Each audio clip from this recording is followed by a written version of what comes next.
Welcome to Tiger Tracks, your home for the best of LSU athletics. And now, your hosts, Jordy Hultberg and Bill Frankes.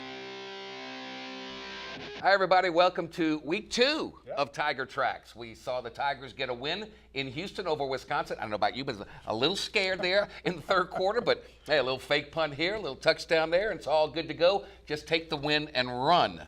He's Bill Frankes, by the way. Exactly. I guess we shouldn't have been surprised. It was the opening of the opening of the 10th year of the Les Miles era, which really has been a decade of dominance, and that dominance continued in an unorthodox fashion. Les keeps you in your seats. Yes, he does. He keeps you in your seats. But it was a fantastic comeback. Tigers down by 17 midway through the third quarter. Fake punt kind of reverses the momentum.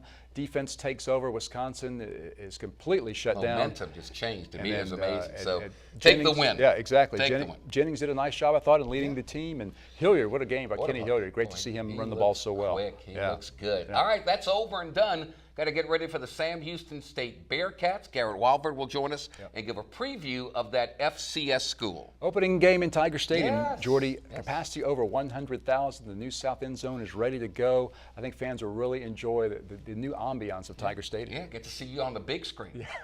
Perish that thought. I'm just kidding. It was Eddie Nunez, Senior Associate Athletic Director, will tell you all about the nuances of inside Tiger Stadium and, most importantly, how you're going to get to it and leave the game afterwards. Absolutely. A lot of new policies are in place, so we encourage fans to be patient and take advantage of some of the new opportunities you'll have to really enhance your experience. Big show coming your way. We'll take a timeout. We'll start things off after these messages on Tiger Tracks.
And we get started on this week's edition of Tiger Tracks talking about LSU's Week 2 opponent, the home opener, Sam Houston State, 6:39 p.m. kickoff. I don't know where they come up with these numbers, but 6:39. Bearcats have played 2 games already. They lost on the red turf of Eastern Washington, came back and won their home opener against Alabama State. Well, Sam Houston State has been one of the powers in the FCS. They've been in the national championship game in the FCS a few times in recent years. They have a first-year coach who's trying to continue that great tradition that the Bearcats have established in the Southland Conference. So it'll be a good opening test for the Tigers, especially in the enhanced Tiger Stadium. Garrett Walford had a preview. Let's take a look. LSU shook off a 17-point deficit to come back and knock out Wisconsin by a score of 28-24. The second biggest comeback ever under Les Miles keeps LSU undefeated and ready to open newly renovated Tiger Stadium in style this weekend. Here are Coach's thoughts on a very good Sam Houston State club. Sam Houston, they're a very good football team. They're 1-1 in the season. I think they lead. I think they're averaging 600 yards offense. I mean, I think they lead subdivision offense, and they're very, very capable there. They got a quarterback that is not only can he throw it, but he can move his feet. And Jared Johnson, you'd better be ready to play because they go up and down the field. So First home game in Tiger Stadium. I think our guys are looking forward to being here. Can't wait myself. LSU now begins a stretch of 4 weeks in a row at home in the friendly confines of Tiger Stadium. Quarterbacks Anthony Jennings and Brandon Harris, who both got a taste of hostile crowd noise in Houston, will now work with 100,000 fans behind them. Anthony Jennings led LSU on 4 scoring drives in the second half last weekend, helping the Tigers secure victory in their opener. The 6'2" sophomore completed 9 of 21 passes for 239 yards and 2 touchdowns. And while Jennings was sacked twice, his most important stat line may have been 0 interceptions and 0 turnovers. Wide receiver Traven Doral broke loose for 80 yards on this touchdown catch from Jennings and finished with an eye-popping 151 yards on just 3 catches. Redshirt freshman John Diarse also found the end zone, breaking several tackles and sprinting 36 yards in the fourth quarter to cut the Wisconsin lead to 3 points. On the ground, Kenny Hilliard powered the rushing attack, gaining over 100 yards for the first time in almost 2 seasons. The senior from Patterson, Louisiana, scored the game-winning touchdown on a 28-yard run later in the fourth quarter, helping LSU get the win 28-24. On special teams, Colby Delahousse contributed a pair of clutch field goals, including this 47-yarder in the second half. Delahousse has now made 15 of his 16 career field goal attempts. The Tigers also unveiled a new secret weapon in true freshman kicker Cameron Gamble. A Dallas area native, Gamble averaged over 63 yards on his kickoffs, including 3 touchbacks in the second half. The LSU defense locked down Wisconsin late in the game, forcing 4 punts and 2 interceptions over the Badgers' final 6 possessions. Linebacker Quan Alexander notched 8 stops and 2 tackles for loss. That defensive unit will focus on improvement this week against Sam Houston State. And all those big plays that we let go by, they definitely could have been handled, but it's early in the season, and we're not going to make excuses. We're going to go out there this week, work on those corrections and really, just rely on the rules and the rules of the defense and get back and playing. Chief emphasized of less celebrating, more. Once you make the play, get up, look to the sideline, line up.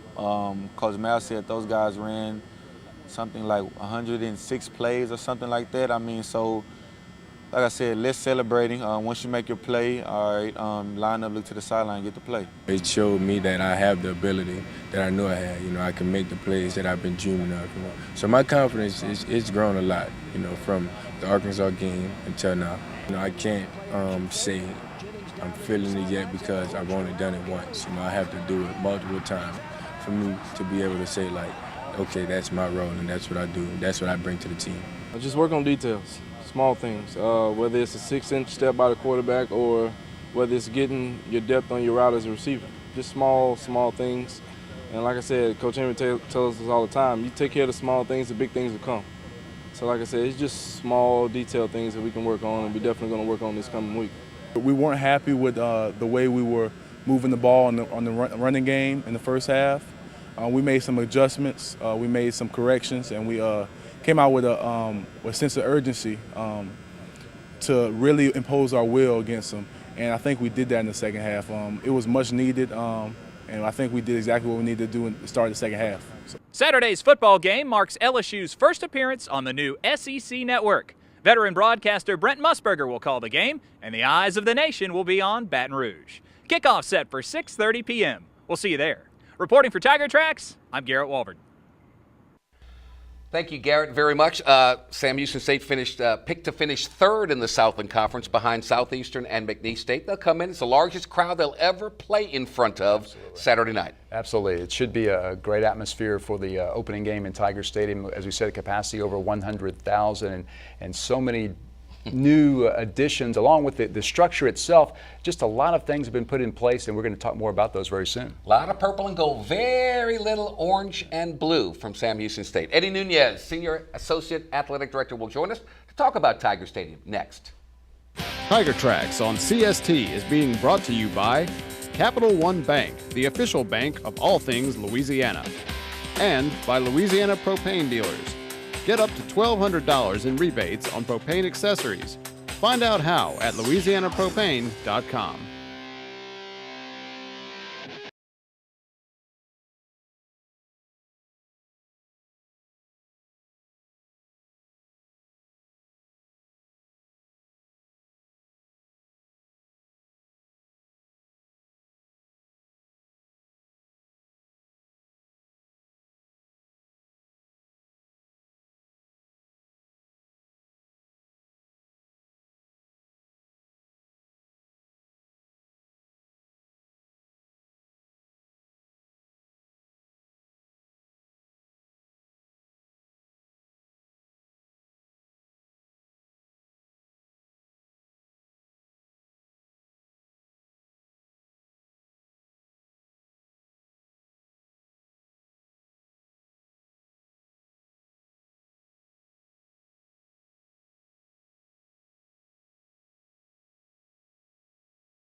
As promised, welcome back to Tiger Tracks. He's Bill Franquez. I am Jordy Helper. Time to talk a little aesthetics and get you ready for game day, because there's a lot of new changes to the grand old lady of Tiger Stadium and how you're going to get there and get away from there. And to fill us all in and give us the very latest is Senior Associate Athletic Director Eddie Nunez.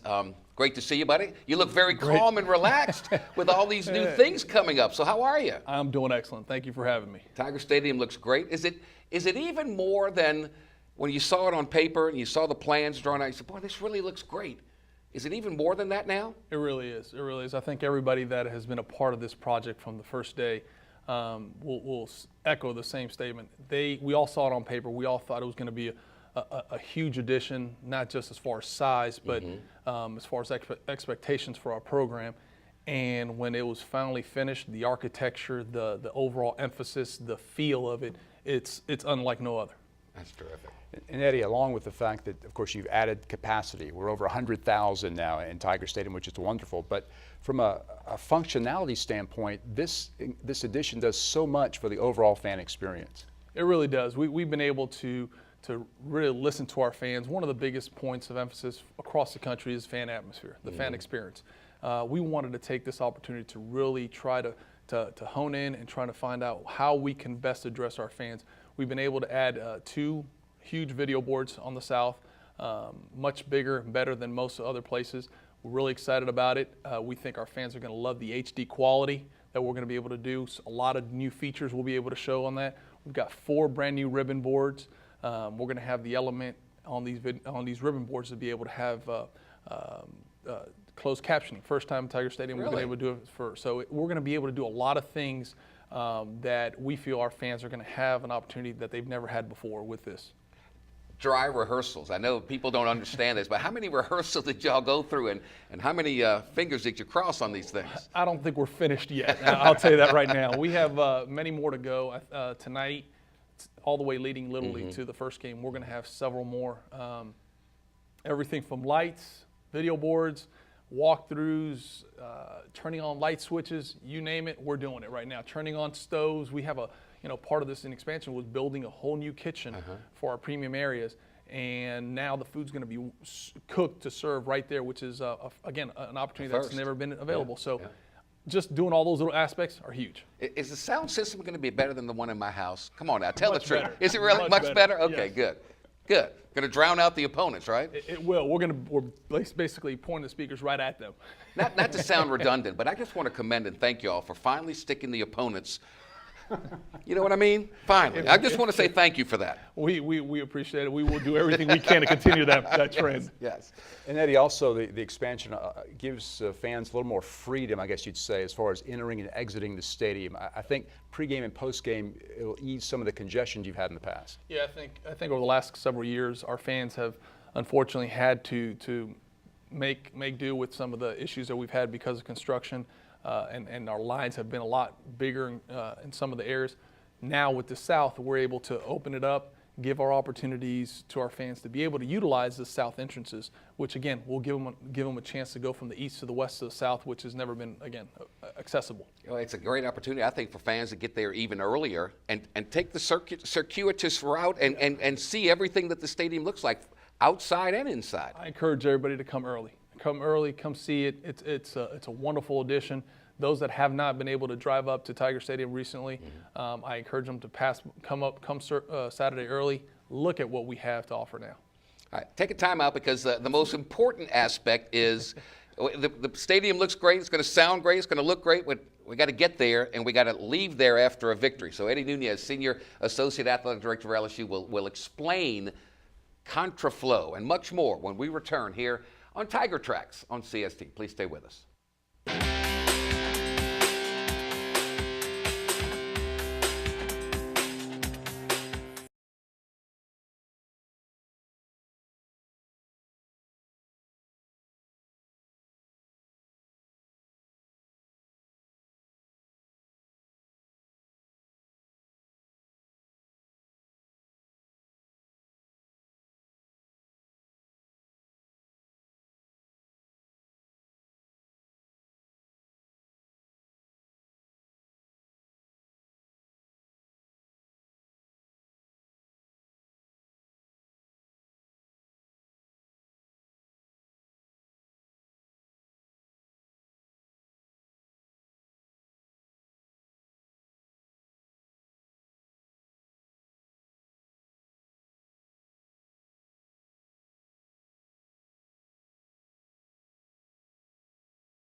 Welcome back to Tiger Tracks on CST. Bill Franquez, Jordy Heltberg. We continue our conversation with Eddie Nunez, Senior Associate Athletic Director for LSU. And look, the stadium is great. We got more people coming to the games. We got more people who even don't have tickets that want to come and experience all the tailgating.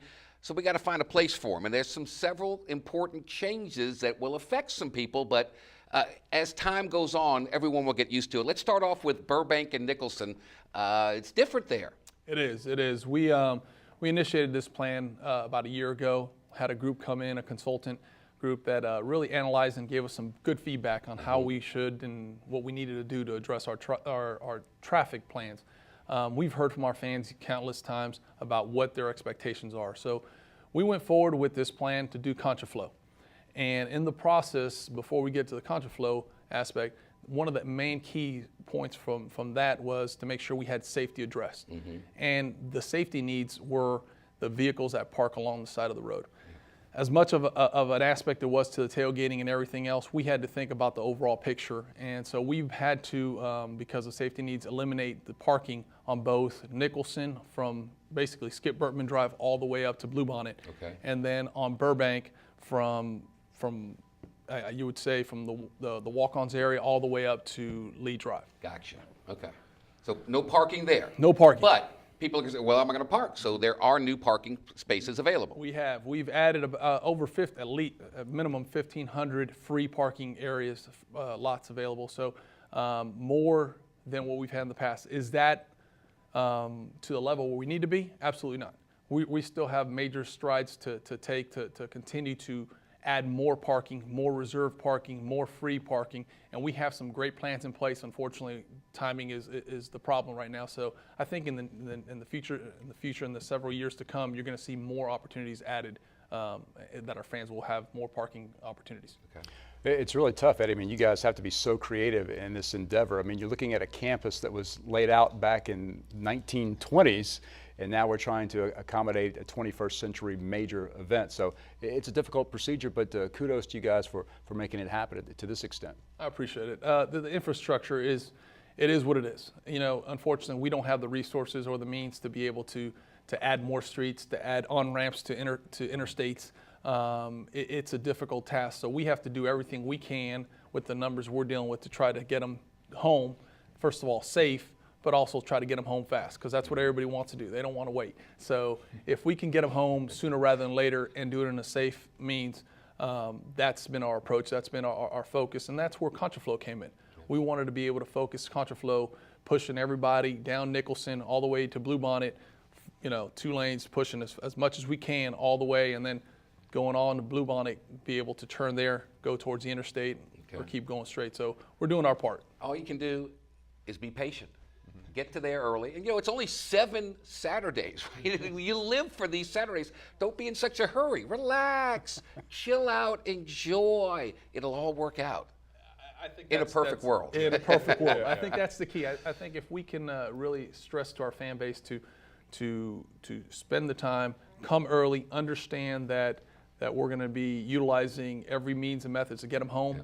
Just be patient with us. This is a work in progress, and we're going to continue to tweak it as the season goes on. Eddie, thank you so much. Good luck. Keep rehearsing, all right? We will. Keep rehearsing. I know you will. All right, we'll take a quick timeout when we come back here on Tiger Tracks. Soccer season underway. We'll have a recap of the opener and much more here on Tiger Tracks. CST. Stay with us. Tiger Tracks on CST is being brought to you by Capital One Bank, the official bank of all things Louisiana, and by Louisiana Propane Dealers. Get up to $1,200 in rebates on propane accessories. Find out how at louisianapropane.com.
As it's the home opener for LSU football, as we welcome you back to Tiger Tracks. Soccer's already played 4 games. Brian Lee, in his 10th season as the head coach, is off to a 3-1 start as they try and keep climbing up the national ladder. Absolutely. You know, Brian Lee has the 4th highest career winning percentage among SEC coaches. Did not know that. Has a very solid program at LSU, and they're hoping to get all the way to the College Cup this year. College Cup, I like Garrett Walvert had a chance to talk to Brian and his players. Let's take a look. The 20th season of the LSU soccer program could be one of the brightest in school history. Back-to-back top 15 recruiting classes have brought a wealth of talent on campus, and the program's winningest coach returns for another run at the SEC title. Brian Lee has now directed the Tigers in 10 of their 20 seasons and presided over the winningest period of LSU soccer. Lee is the 3rd winningest coach in the Southeastern Conference and knows this year's team, while young, has explosive potential. We think we can attack a lot of different ways from a lot of different people.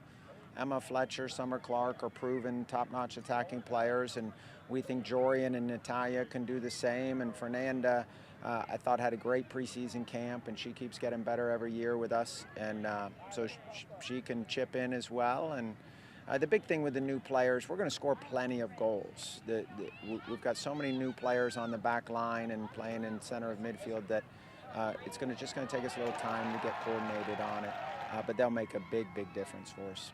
The Tigers won their season opener for the 6th time in the last 8 years, beating a quality Troy squad by a score of 2-0.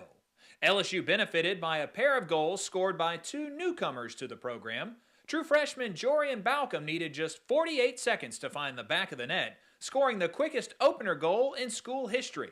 And redshirt junior Natalia Gomez-Junco blasted her first score in an LSU jersey in the second half, helping the Tigers pull away from Troy. A year and a half of sitting out and just practicing and watching all the games from the bench, I think I couldn't be more excited about it, and I'm going to give it my best. I mean, every practice, in every game, give it all, and do everything I can that I have in my power for us to win. Balcom, a high-profile recruit from Scottsdale, Arizona, gives LSU yet another scoring option at the top of their offense. The freshman is focused on taking coaching and improving her fitness. Well, during practice this week, we really were working hard on getting quick starts and trying. One of our goals were to score in the first 2 or 3 minutes of the game, and we were able to accomplish that. So that was nice to see. Coming in, I thought I was in good shape, and matching up against the other girls, I kind of realized that I do need to work on my fitness, and playing in the game as well will help me achieve that by working hard and remember to finishing my sprints and constantly working hard in order to get to peak performance on my fitness. Houston native Alex Arlett hasn't missed a single start in 3 seasons and is poised for an all-SEC campaign at midfielder. I've kind of been all over the place. I've been in midfield, I've been in defense, I've been center back, wide back, but it's really been a great opportunity to kind of get exposure in all those different positions, and I've learned a lot. In the Tigers' second game, the offense caught fire, scoring 3 goals in each half, eventually finishing off a 6-2 victory over Northwestern State. All-League selection Summer Clark notched a pair of goals and continues to impress at forward. The Canada native knows team chemistry is key to their future success. I think our first game, we were a bit antsy because it was our first real competition game together. So definitely having that off our chest and being able to come in and just play together well was a lot. It was great. It was a lot of fun. As a team, I think we were just meshing well together this game versus last game. And I don't know, I just found it easier to get the balls through, and my finishing was better this game, but I just felt like it was easier to find the ball, and it was easier to play off people this game, which was good. In goal, LSU must replace one of the finest netminders to ever wear purple and gold. Megan Kinnaman graduated and gives way to true freshman Lily Alfeld. The New Zealand native held Troy scoreless for 90 minutes in the season opener and picked up her first shutout. The backline defense is also stingy and athletic, a hallmark of Lee coached teams over the years. Your next chance to see the Tigers comes Monday, September 8th against Stephen F. Austin. For more information, follow the team on Twitter at LSU Soccer and online at lsusports.net. Reporting for Tiger Tracks, I'm Garrett Walvert. I say don't shave the beard. Keep it going. You're doing So well. far, Let so it go. good. Absolutely. All right, so looking forward to the home opener, Yep. and we'll recap that next week and take a look ahead at the UL Monroe Warhawks. Exactly. Next on the lineup. 4 straight home games in Yes. Tiger Stadium for LSU, so it should be exciting, especially with over 100,000 people hopefully in attendance. He's Bill. I'm Jordy. See you next week on Tiger Tracks.